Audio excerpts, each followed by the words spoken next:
아담이 그의 아내 하와와 동침하매 하와가 임신하여 가인을 낳고 이르되 내가 여호와로 말미암아 등남하였다 하니라.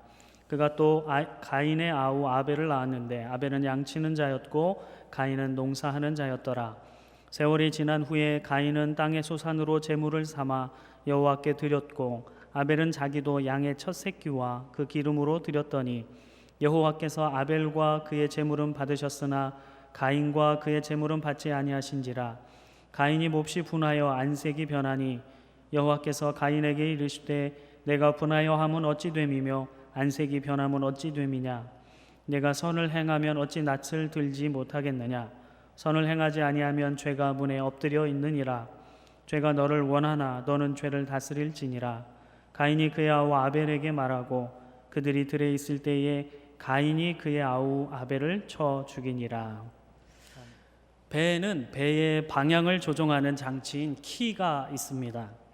배에 비하면 아주 작은 크기지만 큰 배를 조종할 수 있는 그런 능력을 가지고 있습니다. 이 키가 고장나면 배는 가고자 하는 방향으로 가지 못하고 파도에 따라 흘러가게 됩니다. 한마디로 통제불능의 상태가 되는 것이죠. 그러나 아무리 휘몰아치는 파도일지라도 조타수가 이 방향타를 잘 붙잡고 있으면 배가 흔들릴지언정 무너지지 않고 또 잘 견딜 수 있고 가고자 하는 그 방향을 잃지 않게 됩니다. 우리의 삶도 마찬가지입니다. 우리 삶의 작은 부분일지라도 또 작은 크기일지라도 이 키와 같은 것을 놓치지 않는다면 우리는 분명 우리 삶의 방향을 잃어버리지 않고 바르게 달려가게 될 것입니다. 우리가 함께 읽은 오늘 본문 속에는 두 사람이 등장합니다. 한 사람은 가인이고 한 사람은 아벨입니다. 두 사람은 모두 하나님께 제사를 드렸지만 그 제사의 결과는 달랐습니다. 한 사람은 이 작은 것을 잘 지켰고 다른 한 사람은 이 작은 것을 잘 지키지 못했기 때문입니다.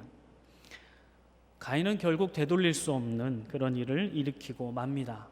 과연 왜 그렇게 되었는지 지금부터 한번 살펴보도록 하겠습니다.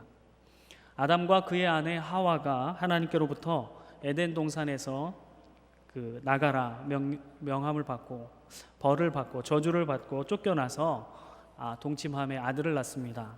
그래서 하나님께로부터 얻었다 하는 뜻에서 가인, 얻음이라는 뜻으로 첫째 아들을 가인이라고 이름 짓습니다. 그리고 그의 동생을 낳습니다. 그리고 아벨이라는 이름을 짓습니다.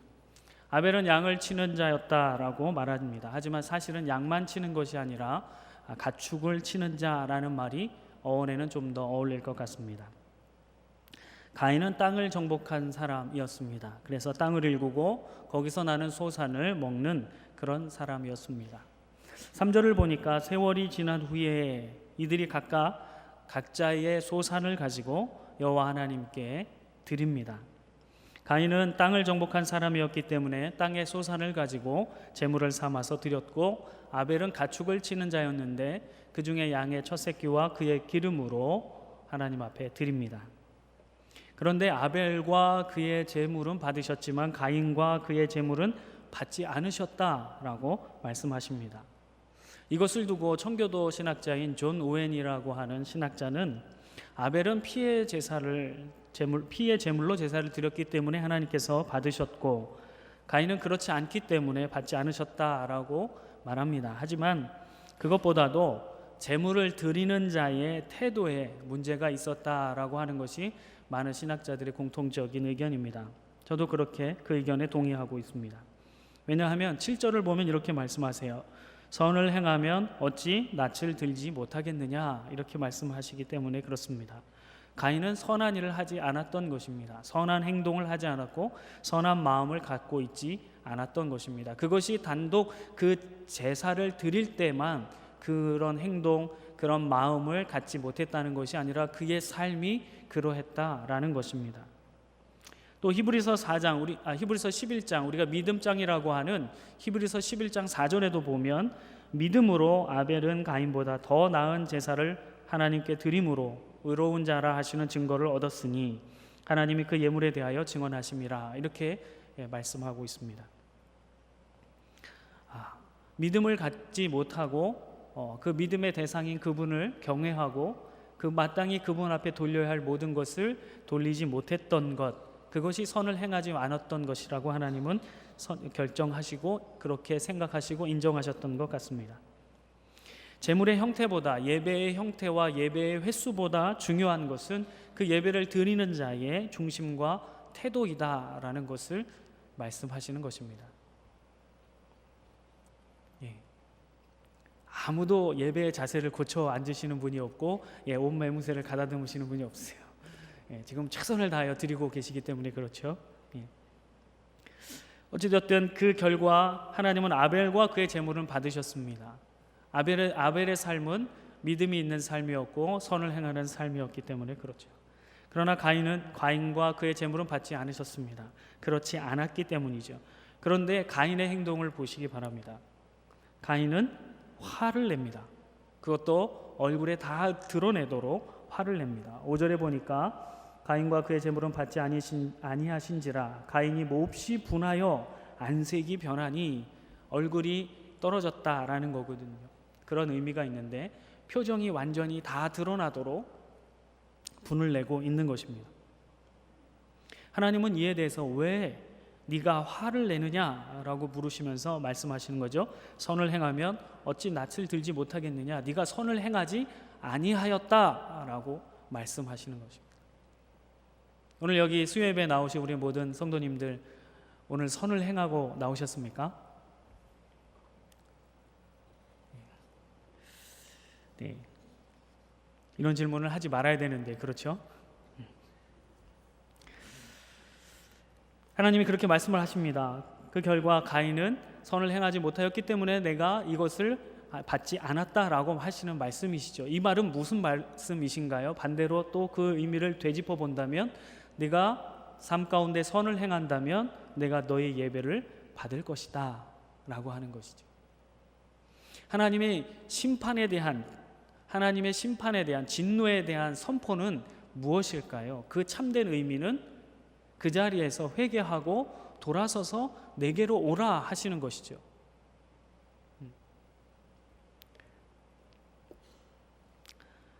가인은 마땅히 경외하고 감사해야 할 하나님 앞에 믿음으로 나아가지도 않고 하나님을 경외하지도 않으면서 제물을 가지고 제사를 드렸던 것입니다. 다시 한번 말씀드리지만 예배를 드릴 때 우리가 삶을 살아갈 때 가장 중요한 것은 예배를 드리는 자의 삶의 태도와 믿음의 삶입니다. 하나님께서 가인에게 선을 행하라 그러면 네가 낯을 들 수 있을 것이다. 지금 얼굴을 떨어뜨렸다라는 표현이 한글 번역판에는 안색이 변하였다라고 말했는데 이제 얼굴이 떨어졌다라는 것이죠. 굉장히 이 울분을 토하고 있다라는 것인데 그렇지 않고 네가 선을 행한다면 낯을 들 수 있다. 그 분노를 다 내어버리고 하나님을 향하여 기쁨의 얼굴을 가질 수 있다. 이렇게 이야기하시는 것이죠. 그 후에 하나님이 가인에게 또 말씀하시기를 선을 행하지 아니하면 죄가 문에 엎드려 있느니라. 죄가 너를 원하나 너는 죄를 다스릴지니라. 이렇게 말씀을 하십니다. 선을 행하지 않으면 죄가 문에 와서 엎드려 있기 때문에 문 밖에 나가려고 할 때마다 우리는 걸려서 넘어지게 되는 것입니다. 반대로 선을 행하면 죄가 문에 지나갈 수는 있지만 아예 자리를 차지하고 엎드려 있지는 못하게 된다는 말이기도 합니다. 이 말씀을 하신 것은 가인이 삶 가운데서 선을 행하지 않았다는 것을 깨닫게 되지요. 하나님이 창조하셨고 하나님을 알고 하나님의 진노를 받아서 에덴 동산에서 쫓겨난 아담과 하와가 자녀들을 낳아서 자신들의 그 처음 받았던 그 영광 그것을 이야기하지 않았을까요? 또한 교만함으로 범죄하게 되어 하나님의 진노를 받았다라는 이야기를 해 주었을 텐데 그럼에도 불구하고 가인은 하나님을 두려워하지 않았던 것입니다. 그분을 믿지 않았던 것이죠. 하나님을 어떻게 섬겨야 하는지를 부모에게서 자라면서 계속해서 배웠을 텐데 가인은 하나님을 경외함이 없었습니다. 가인이 하나님을 경외함이 없고 두려워하지도 않았으면 어떻게 알 수 있냐면 8절을 보면 알 수 있습니다. 8절에 이렇게 나옵니다. 가인이 그의 아우 아벨에게 말하고 그들이 들에 있을 때에 가인이 그의 아우 아벨을 쳐 죽이니라. 하나님이 분명히 가인의 삶이 옳지 않고 하나님을 경외함이 없음을 아시고 경고하셨습니다. 그리고 바른 삶으로, 선을 행하는 삶으로 돌아오기를 원하셔서 말씀해 주셨건만 가인은 결국 자신의 감정에 충실한 대로 분노와 억울함을 동생 아벨에게 풀어버리고 맙니다. 하나님이 두려움이 없기 때문에 그 하나님이 창조하신 하나님의 형상을 가진, 비록 범죄하여 그 형상이 일그러져 버렸지만 하나님이 창조하신 그것을 자기의 손으로 파괴시키는 그런 일을 거침없이 행하는 것을 보았을 때 가인은 정말 하나님을 경외함이 없는, 하나님을 두려워함이 없는 그러한 사람이었다라는 것을 깨닫게 됩니다. 8절에서 그의 아우 아벨에게 말하고 라고 되어 있는데, 여기서 말하고라고 하는 단어는 본인이 직접 말하는 것보다는, 본인의 의사를 다 이렇게 표현하는 것보다는 어떤 누군가에게 말을 듣고 전달하려는 그런 듯한 뉘앙스를 가지고 있습니다. 다시 말해서 하나님께서 나에게 말씀하시기를 네가 아벨 네가 들로 나아가라고 말씀하신다, 지시하신다, 명령하신다. 그러므로 너는 들에 가야 한다라고 그렇게 전하는 그런 말처럼 이야기를 했다라는 것입니다. 또 이 말하고라고 하는 단어의 의미에는 간구하다, 청하다라는 의미도 담겨 있는데, 이 두 번째 의미로 쓰였다면 아마도 땅을 일구고 그의 소산을 먹는 사람이기 때문에 내가 밭에 들에서 일을 하다 보니까 일손이 부족하다, 네가 와서 좀 도와주면 좋겠다, 이런 식으로 거짓으로 속여서 아벨을 들로 나오게 만드는 것입니다. 들로 유인한 뒤에 들에 있을 때 동생 아벨을 쳐 죽이는 일을 합니다. 원어상으로 직역해 보면 이렇게 됩니다. 그가 일어났다, 그리고 그가 그를 죽였다. 가인이 일어났다, 그리고 가인이 아벨을 죽였다 라고 표현이 됩니다. 이게 무슨 뜻이냐면 가인이 자신의 혈육인 아벨을 들로 불러내고 그를 죽이기 위해서 들에 숨어 있었다라는 것입니다. 엎드러져 있었다라는 것입니다. 그래서 아벨이 나타나자 숨기고 있었던 자신의 몸을 일으켜 세웠던 것이죠. 웅크리고 있던, 엎드려 있던 그 몸을 일으켜서 아벨을 죽인 것입니다.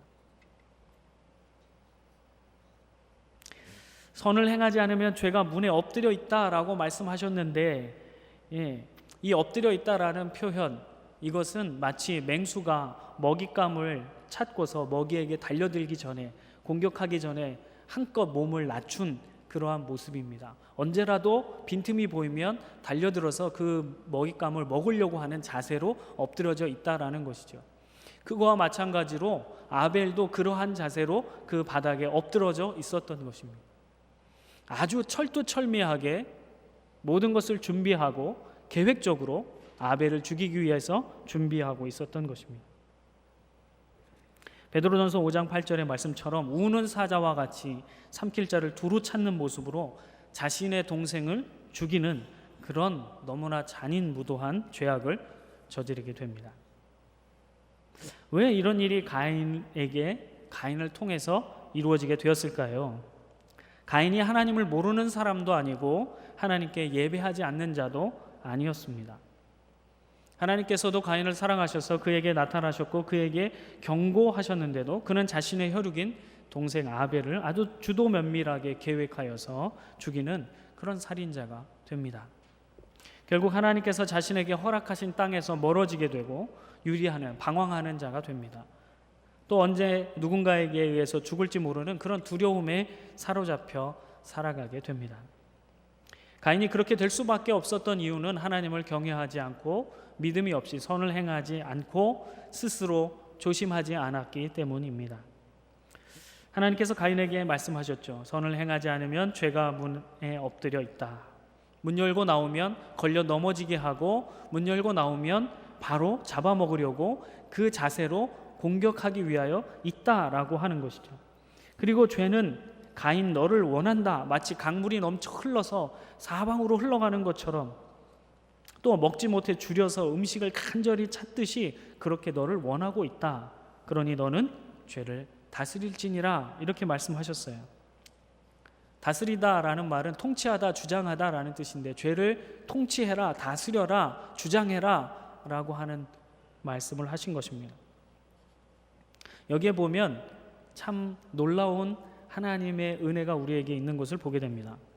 우리가 범죄함으로 하나님의 형상을 다 잃어버렸지만 우리에게 어떠한 권세를 다시 주셨어요?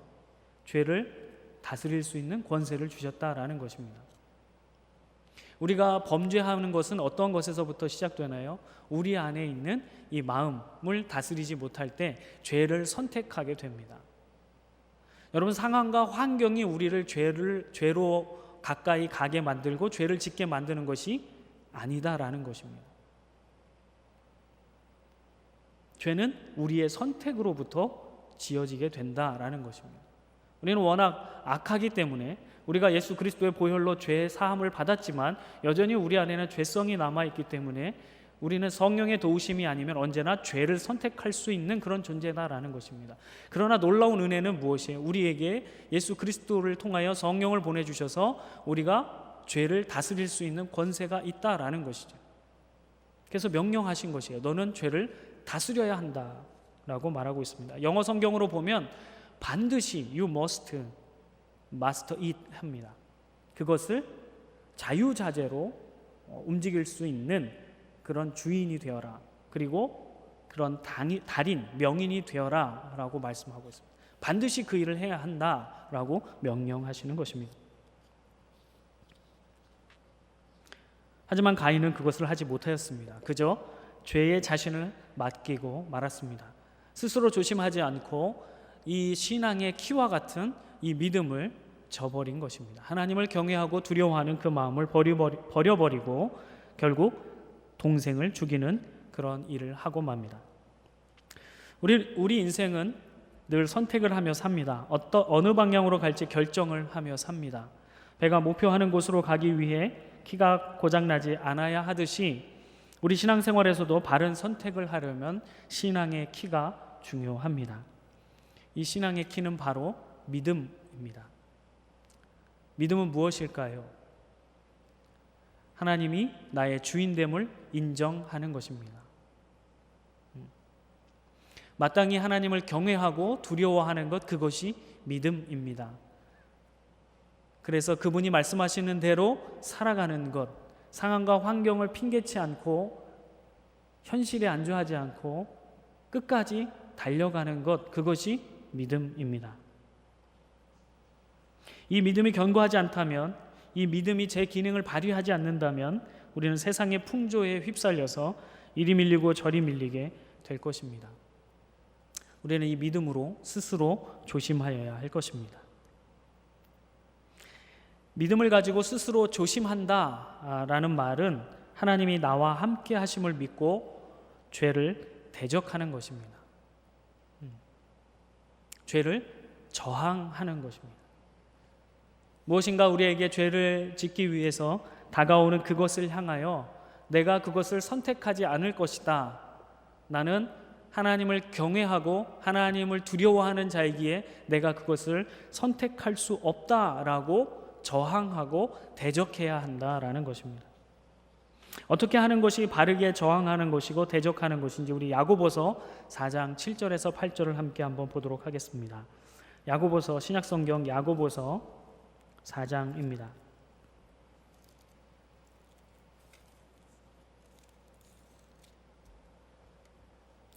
(4장) 7절 8절 말씀입니다.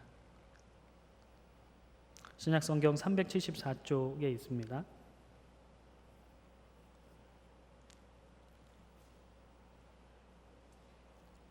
함께 읽겠습니다. 시작. 그런즉 너희는 하나님께 복종할지어다. 마귀를 대적하라. 그리하면 너희를 피하리라. 하나님을 가까이 하라. 그리하면 너희를 가까이 하시리라. 죄인들아 손을 깨끗이 하라. 두 마음을 품은 자들아 마음을 성결하게 하라. 라고 말씀하십니다. 어떻게 하면 믿음을 지키고 스스로 조심하며 죄를 대적하는 삶인가? 우리 이 말씀을 통해서 네 가지로 한번 살펴보고자 합니다. 첫째는 하나님께 복종하는 것입니다. 자신의 뜻을 하나님의 뜻에 굴복시키는 것입니다. 이것이 마귀를 대적하는 첫 번째 방법이고 스스로 삶을 조심하는 첫 번째 방법입니다. 사단은 늘 우리에게 속삭이는 것이 너 자신에게 좋은 것을 하는 것이 가장 좋은 것이야. 네 몸에 좋은 것을 먹는 것이 가장 좋은 일이야. 너를 기쁘게 하는 그 일을 하는 것이 가장 좋은 일이야. 남들 생각할 것이 무엇이 있냐? 지금 네가 좋으면 그것으로 그만이다 라고 속삭입니다. 아닙니다. 왜냐하면 우리 인생은 나를 위해서 사는 인생이 아니라 하나님을 위해서 사는 인생이기 때문에 그렇습니다.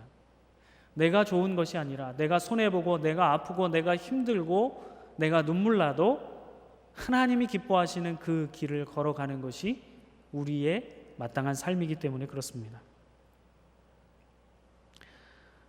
그렇다면 어떻게 하는 것이 하나님께 복종하고 하나님의 뜻에 내 뜻을 굴복시키는 것일까요? 그것은 아마도 내가 선택하기 싫어하는 것들일 가능성이 매우 높습니다. 누군가 지나가다가 나의 한쪽 뺨을 때리면 어때요? 저는 예전에 고등학교 2학년쯤이었던 것 같은데 제가 3살 위에 형이 있는데 자라면서 형한테 참 많이 맞았습니다. 제가 욱하는 성질이 있어서 형한테 많이 대들었다가 많이 맞는 그런 경우가 많이 있었는데요. 그래서 형이 화를 내고 이렇게 할 때는 제가 아무 반응을 못합니다. 그저 화가 풀릴 때까지 그냥 웅크리고 있어야 하는 그런 시절이 있었습니다. 그런데 고등학교 2학년 크리스마스 이브 때 교회에서 굉장히 상처를 받고 온 날이었는데 형이 저에게 오히려 잘못했다며 저를 막 나무라기 시작했습니다. 그러다가 언쟁이 심해졌고 형이 저를 먼저 한 대 때리게 됐습니다. 어떻게 됐을까요? 그 이유는 상상에 맡기겠습니다. 다음날 아침 서로 얼굴을 마주 보면서 김치찌개를 먹었는데 동시에 인상을 찌푸리면서 굉장히 아파하는 그런 시간이 있었습니다. 제가 한 대 맞고 형은 거봐 한 10대 이상을 맞았습니다. 사람은 그렇습니다. 한 대 맞으면 10대, 20대 갚아줘야 하는 것이 직성에 풀리는 것입니다. 그러나 내 뜻에 굴복하지 않고 하나님의 뜻에 굴복하는 것은 무엇입니까? 한쪽 뺨을 맞으면 아무 말 없이 다른 쪽 뺨을 돌려대는 것이죠. 이것은 누구도 선택하려고 하는 것이 아닙니다. 내가 10% 손해를 봤다면 20% 손해보는 일을 선택하는 것입니다.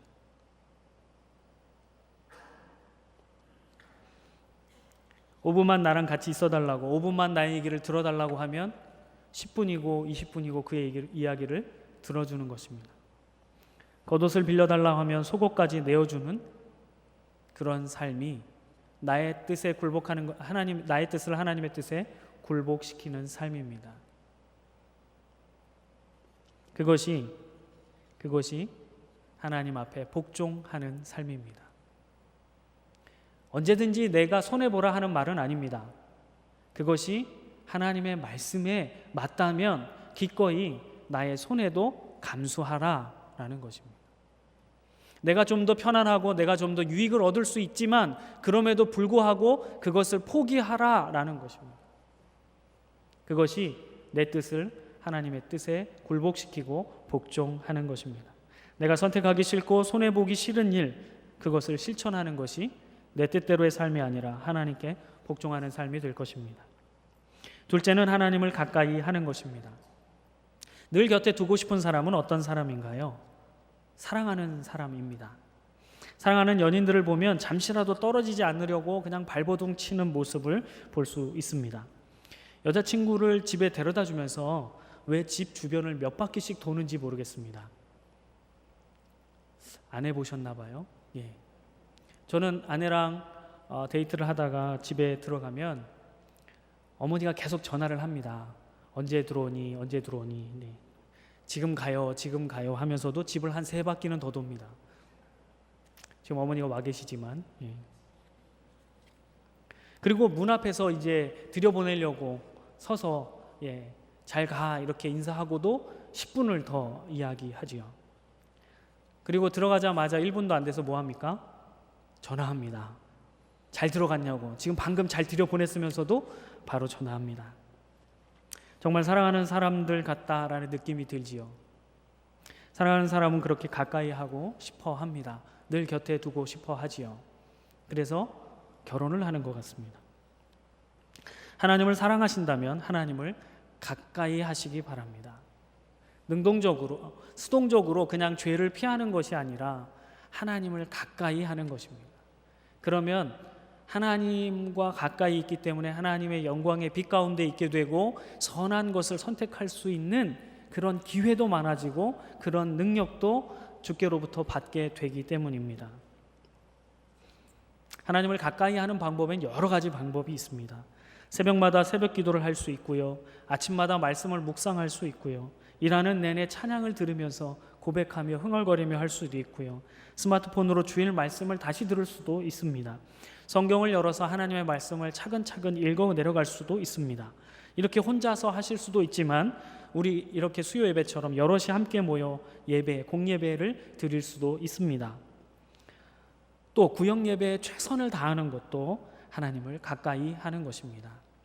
이 작은 자 하나에게 한 것이 곧 내게 행한 것이다 라고 주님 말씀하셨으니 교회 온 성도들과 함께 하는 것도 하나님과 함께 하는 것이죠. 또 온 성도들을 다 돌아볼 수는 없지만 내 구역에 있는 식구들은 가까이 할 수 있습니다. 그래서 한 주일마다 한 번씩 이렇게 만나셔서 가까이 하시면 곧 누구를 가까이 하는 거예요? 하나님을 가까이 하는 것이죠. 지극히 작은 자 하나에게 한 것이, 지극히 작은 자 하나에게 가까이 한 것이 곧 내게 가까이 한 것이니까요. 그것은 제 말이 아니라 하나님께서 약속하시고 하나님께서 인정하시는 방법이기 때문에 말씀을 드립니다. 하나님을 가까이 하실 수 있기를 바랍니다. 셋째는 손을 깨끗이 하는 것입니다. 손을 깨끗이 한다는 것은 우리의 행실을 깨끗하게 한다라는 것입니다. 주로 성경에는 손과 발에 관하여 이야기할 때 우리의 삶의 행실에 관하여 이야기하는 것이 굉장히 많습니다. 특히 여기서 죄인들아 손을 깨끗이 하라라고 했는데 우리의 삶의 수단과 방법들을 의미합니다. 그것을 정직하고 깨끗하게 하라라는 것입니다.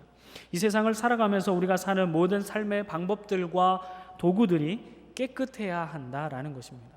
결과만 좋으면 됐지라고 해서는 안 된다라는 것입니다. 시작도 깨끗해야 한다라는 것입니다. 작년 11월에 우리 중고등부 아이들을 데리고 연탄 봉사를 다녀왔습니다. 처음엔 아이들이 모두 긴장해가지고 어떻게 할지 몰라 하고 여러 가지 그 기대감도 표현하고 그랬습니다. 서로 또 이게 연탄이 묻을까봐 굉장히 조심스러워했던 모습을 보게 됩니다. 그러나 그런 긴장감도 잠시 제가 막 장난을 쳤고 선생님들이 막 장난치면서 막 묻기 시작하고 얼굴에도 막 묻고 옷에도 묻고 하니까 아이들이 금세 굉장히 자유로워지는 모습을 보게 되었습니다. 그러다가 이제는 서로 장난을 칩니다. 장갑에 묻은 연탄을 상대방의 옷에 얼굴에 막 묻히기 시작한 것이죠. 이것을 보면서 저는 깨달은 것이 있습니다. 그 전에 긴장감은 다 사라졌구나. 마음이 하나 되었구나. 편하고 즐겁게 하는구나 라는 생각도 들지만 오늘 이 본문 말씀을 준비하면서 손을 깨끗이 하라라고 하는 그 말씀을 보면서 그것이 생각이 났습니다. 처음에 저들이 연탄 봉사하기 전에는 깨끗하기 위하여 얼마나 긴장하고 주의하고 노력했는가. 그러나 그들의 손에 연탄이 묻혀지게 되고 그들의 옷에 그들의 얼굴에 검은 때가 연탄 때가 묻기 시작하니까 그들은 자유로워졌다라는 것이에요. 그리고 그것을 서로에게 묻혀주고 있다라는 것입니다. 처음에 내가 방법과 그런 수단과 도구들을 깨끗한 것으로 하려고 할 때는 굉장히 주의가 필요하다라는 것입니다. 많은 애씀이 필요하다라는 것입니다. 그러나 한 번, 두 번 거짓된 것과 잘못된 것에 손을 대기 시작하면 자유로워지기 시작하여서 마침내 하나님의 방법으로, 깨끗한 방법으로 하려고 하는 마음조차도 사라져버리게 된다라는 것입니다. 그리고 마침내 그것을 다른 이에게 전도하게 된다라는 것입니다. 손을 깨끗이 할 수 있기를 바랍니다. 그것이 시간이 아무리 오래 걸리고 내가 노력한 것에 비해서 결과가 아무리 작다 할지라도 우리는 그 방법을 선택하고 가야 할 줄로 믿습니다. 우리는 우리의 방법과 도구들을 깨끗이 해야 합니다. 그렇지 않다면 그것들이 금세 우리를 죄악으로 물들일 것이기 때문입니다. 우리의 행실에 있어서 거짓이 있는지, 아니면 세상의 사람들이 다 그렇게 살아가니까 우리도 그렇게 해야지, 뭐 유별난 사람이냐, 그렇게 생각하시고 말씀하실지도 모르겠습니다. 그러나 그리스도인은 유별나야 합니다. 세상의 자녀들이 다 학원을 다니고 다 전교에서 1등을 해야 되고 좋은 대학을 가야 한다라고 말할 때 그리스도인들은 달라야 합니다. 유별나야 합니다. 고3 때에도 수련회는 가야 한다라고 유별나야 합니다. 그것이 구별된 삶이기 때문에 그렇습니다.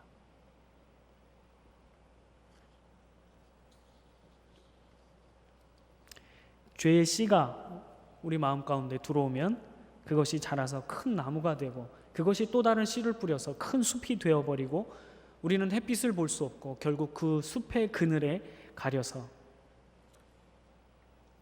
결국 죄악의 삶을 살아가게 되기 때문입니다.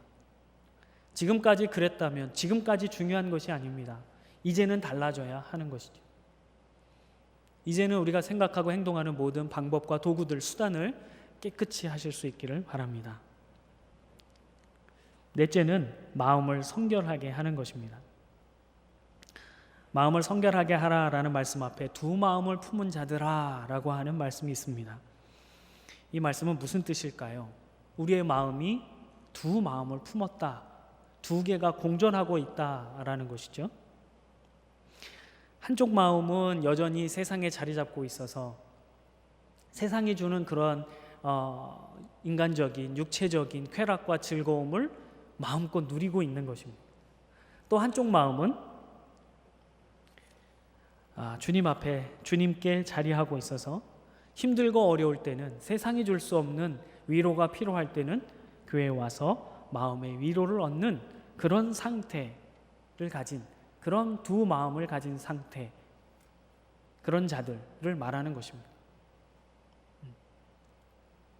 우리 전에 있던 교회 청년부를 담당할 때 청년들에게 물어보았습니다. 너희는 점심에 기도할 때 얼마나 기도하니?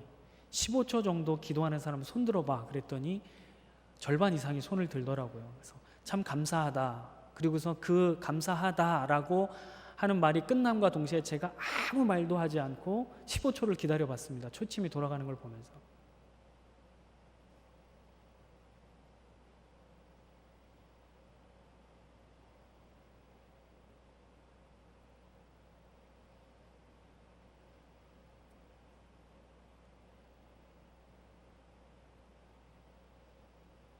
네, 지금이 15초입니다. 그랬더니 손을 거의 대부분 내리더라고요.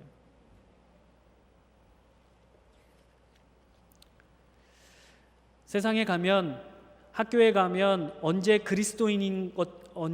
그리스도인이었냐 하는 것처럼 세상의 사람들과 어울려서 세상이 주는 즐거움을 누리고, 교회에 오면 언제 내가 넌 크리스천이었느냐 하는 것처럼 교회에서 신앙생활을 하는 모습을 보게 됩니다. 하나님은 이런 두 마음을 품은 자들에게 마음을 성결하게 하라, 깨끗하게 하라 라고 말씀하세요. 이 말은 뭘까요? 혼합되어 있는, 두 가지가 섞여 있는 요한계시록의 말씀을 빌리자면 차지도 않고 덥지도 않은, 뜨겁지도 않은, 하나님이 토해버리는 그런 상태의 마음이 아니라 하나의 마음을 가지라 라고 하는 것입니다. 오직 깨끗한 상태, 유일한 상태, 유일한 마음을 가지라고 말씀하시는 것입니다. 이스라엘 백성들이 광야 생활을 하면서 그 전쟁에 능하신 하나님을 경험하게 됩니다. 홍해를 가르며 애굽의 애굽의 병거와 마병들, 이런 것들을 한꺼번에 침몰시키시는 또 지나오는 동안에 많은 왕들을, 나라들을 멸하시는, 전쟁에 능하신 하나님을 경험합니다. 그리고 가나안 땅에 들어가서 정착하면서 농사를 짓기 시작하는데, 다 멸하라고 했던 가나안 족속들, 그러나 멸하지 못하여 그들의 수종을 들게 했던 그들에게 농사를 짓기 시작했는데, 그들에게 농사를 짓고 살았던 그들에게 조언을 받기 시작합니다. 그랬더니 비가 오게 하려면 풍요의 신인 바알에게 제사를 드려야 합니다 라고 말하는 것입니다. 그때 이들은 무엇을 생각하나요? 하나님은 전쟁의 신이기 때문에 농사는 잘 모르실 것이다. 바알의, 농사의 신, 풍요의 신인 바알에게 우리가 제사를 드리자. 그런 마음, 두 가지의 마음을 가지고 살게 되었다라는 것이죠. 마찬가지로 세상에 살 때는 세상의 방법대로, 교회에 올 때는 교회에 주님을 찾는 마음으로, 이렇게 두 가지 마음을 가지고 있어서는 하나님이 기뻐하시지 않는다라는 것입니다. 우리는 마음을 하나로 오직 주만 바라보며 주께서 어떻게 행하시는가를 바라보고, 어떻게 구원하시는가, 어떻게 늦은 비와 이른 비를 내리시는가, 어떻게 그 척박한 땅에서 포도와 올리브와 오렌지가 잘 되게 하시는가, 그것을 바라보는 것, 그것이 믿음이고 세상을 따라가고 세상의 방법을 따라가게 만드는 그런 죄를 대적하는 것입니다.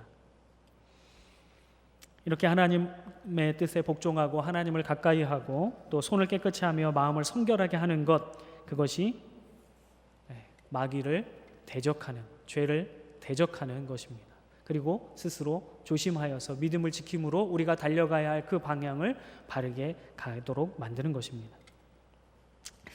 말씀을 맺겠습니다. 사랑하는 성도 여러분, 우리도 이 세상을 살다가 세월이 흐른 뒤에 하나님 앞에 서서 분명히 우리 삶에 대한 결산을 받게 될 그날이 곧 오게 될 것입니다. 내가 살아온 모든 삶으로 하나님 앞에 드릴 때에 가인과 같은 삶이 되지 않기를 바랍니다.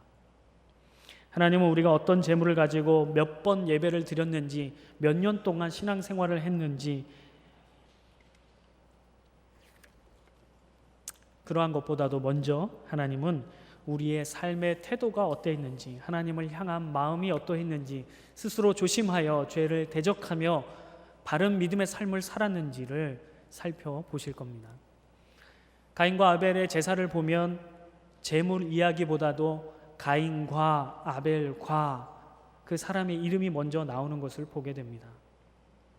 그것은 예배의 어떠한 것보다도 예배 드리는 그 예배자가 중요한 것을 말씀해 주시는 것이죠.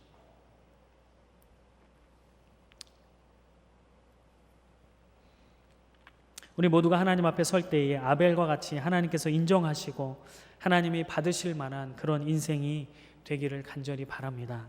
그런 인생이 되기 위해서 우리는 끊임없이 우리를 향해 달려드는 그런 죄를 대적해야 합니다. 스스로 조심해야 합니다. 죄를 다스려야만 합니다. 반드시 그렇게 해야 합니다. 우리는 죄에 대하여 지지 말고 죄를 다스리는 것에 전문가가 되어야 합니다. 그렇지 않으면 우리 삶의 방향을 잃어버리게 될 것입니다. 우리 신앙의 정체성을 잃어버리게 되고 형식적인 예배를 드리게 되고 하나님이 받지 않으신, 오히려 토하여 내버리는 그런 가식되고 위선적인 삶을 살아가게 될 것입니다. 그리고 하나님 앞에 섰을 때에 내가 너를 도무지 알지 못한다라고 하는 하나님의 심판을 듣게 될 것입니다. 우리가 하나님 앞에 모든 세월이 지난 후에 하나님 앞에 서서 하나님이 받으심직한 그런 삶을 살았고 예배를 드렸습니다 라고 하는 그러한 삶을 주님 앞에 드리기 위해서 하나님의 뜻에 나의 뜻을 굴복시키는 훈련을 하길 바랍니다. 하나님을 사랑하며 하나님께 가까이 하는 그런 삶을 살아가길 바랍니다. 또 살아가는 동안 항상 우리의 손이 깨끗하여 더러운 죄를 용납하지 마시기 바랍니다. 두 마음을 품어 정함이 없이 흔들리는 자가 아니라 항상 어떠한 상황에서도 하나님을 바라보는 그런 주바라기로 살아갈 때 우리는 하나님이 받으심직한 삶의 예배자로 견고하게 서게 될 줄로 믿습니다. 이런 은혜가 저와 여러분에게 가득하기를 주님의 이름으로 축복합니다.